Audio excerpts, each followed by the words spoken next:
شروع اللہ کا نام لے کر جو بڑا مہربان نہایت رحم والا ہے۔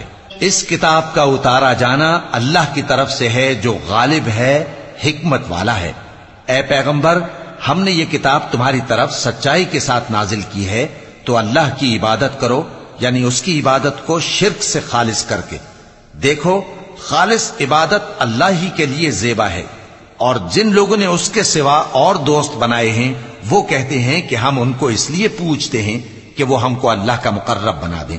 تو جن باتوں میں یہ اختلاف کرتے ہیں اللہ ان میں ان کا فیصلہ کر دے گا۔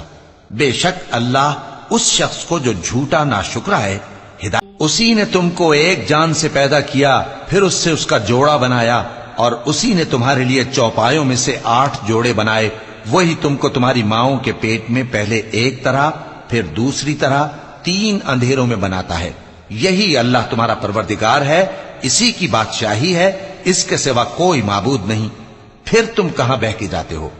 اگر ناشکری کرو گے تو اللہ تم سے بے نیاز ہے، اور وہ اپنے بندوں سے ناشکری پسند نہیں کرتا، اور اگر شکر کرو گے تو وہ اس کو تمہارے لیے پسند کرتا ہے، اور کوئی بوجھ اٹھانے والا دوسرے کا بوجھ نہیں اٹھائے گا۔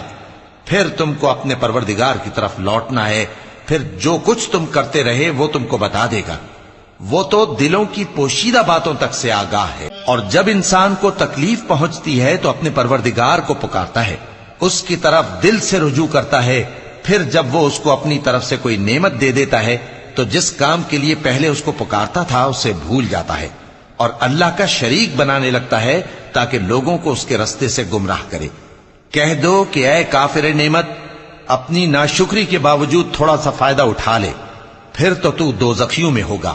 بھلا مشرک اچھا ہے یا وہ جو رات کے مختلف اوقات میں زمین پر پیشانی رکھ کر اور کھڑے ہو کر عبادت کرتا اور آخرت سے ڈرتا اور اپنے پروردگار کی رحمت کی امید رکھتا ہے۔ کہو، بھلا جو لوگ علم رکھتے ہیں اور جو علم نہیں رکھتے، کیا دونوں برابر ہو سکتے ہیں؟ پس نصیحت تو وہی حاصل کرتے ہیں جو اے نبی، میرا پیغام سنا دو۔ اے میرے بندو جو ایمان لائے ہو، اپنے پروردگار سے ڈرو۔ جن لوگوں نے اس دنیا میں نیکی کی ان کے لیے بھلائی ہے، اور اللہ کی زمین کشادہ ہے۔ جو صبر کرنے والے ہیں ان کو بے حساب ثواب ملے گا۔